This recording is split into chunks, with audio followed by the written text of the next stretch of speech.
Good morning students. हम discuss करने लगे हैं चैप्टर 13 है आपका राणा वर्मा की बुक में, व्यापार से लाभ, गेन्स फ्रॉम ट्रेड।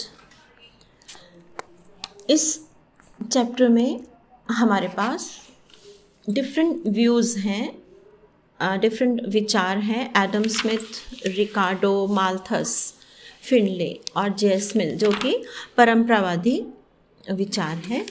और उसके बाद हमारे पास जेएस मिल का जो हम ऑफर कर्व से डिस्कस करेंगे, टॉजिक का अप्रोच है छोटा सा, और मॉडर्न अप्रोच है। राइट, तो लेट अस बिगिन। जो परंपरावादी अर्थशास्त्री थे, ऑफ कोर्स आपने रिकार्डियन थ्योरी और Adam Smith theory of international trade में ये पढ़ा है कि अंतर्राष्ट्रीय व्यापार से लाभ होता है।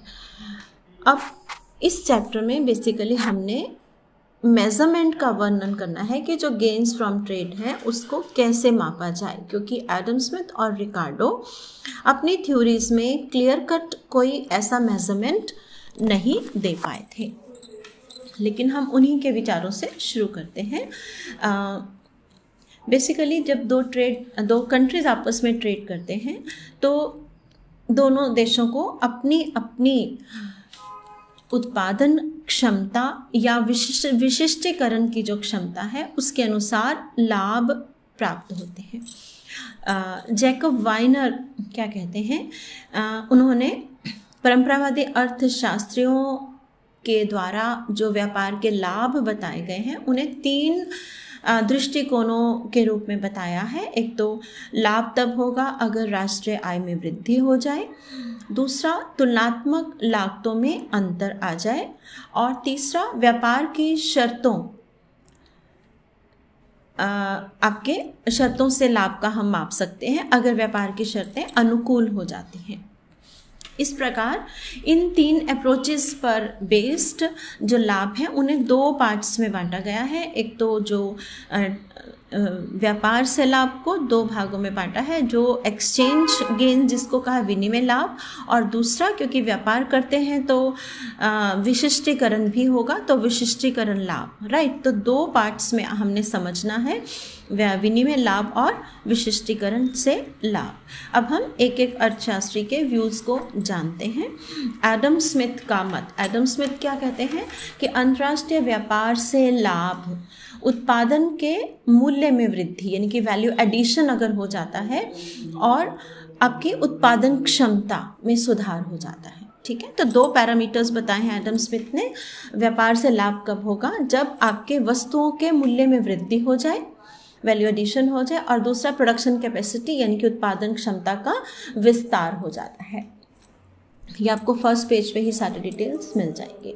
ठीक है, तो उससे जो व्यापार करने वाला देश जो है, अगर ये दोनों पैरामीटर्स, दोनों तत्वों में मूल्य में वृद्धि और उत्पादन क्षमता में सुधार है तो वो लाभ प्राप्त कर सकता है। लेकिन उसके लिए आवश्यक है कि हम लागत को कम करें, अपने साधनों का इष्टतम उपयोग करें, विशिष्टीकरण करें।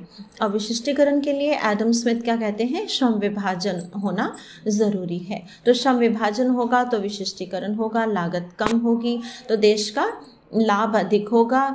जो एग्रीगेट डिमांड है यानी कि बाजार का आकार, अर्थात आप कितना अधिक मात्रा में अधिक लोगों को अपना सामान बेच पाते हैं तो उससे कल्याण अधिक होगा और एंड में जाके जो आपकी टोटल प्रोडक्शन बढ़ जाएगी। दूसरा है रिकार्डो और माल्थस का व्यू। रिकार्डो और माल्थस क्या कहते हैं, रिकार्डो ने व्यापार के लाभ को एक वस्तुगत इकाई के रूप में देखा है ना। वो उनके वर्ड्स में अगर हम देखें तो तुलनात्मक लागतों के नियम के आधार पर उत्पादन और व्यापार में विशिष्टीकरण, फिर से वही 2 बातें आ गई, उत्पादन का विस्तार हो और व्यापार करने से आपको विशिष्टीकरण हो जाए। तो विशिष्टीकरण से आपके रिसोर्सेज कम वेस्ट होंगे, संसाधनों की बचत होगी, यानी कि मिनिमम कॉस्ट पे मैक्सिमम प्रोडक्शन कर पाएंगे।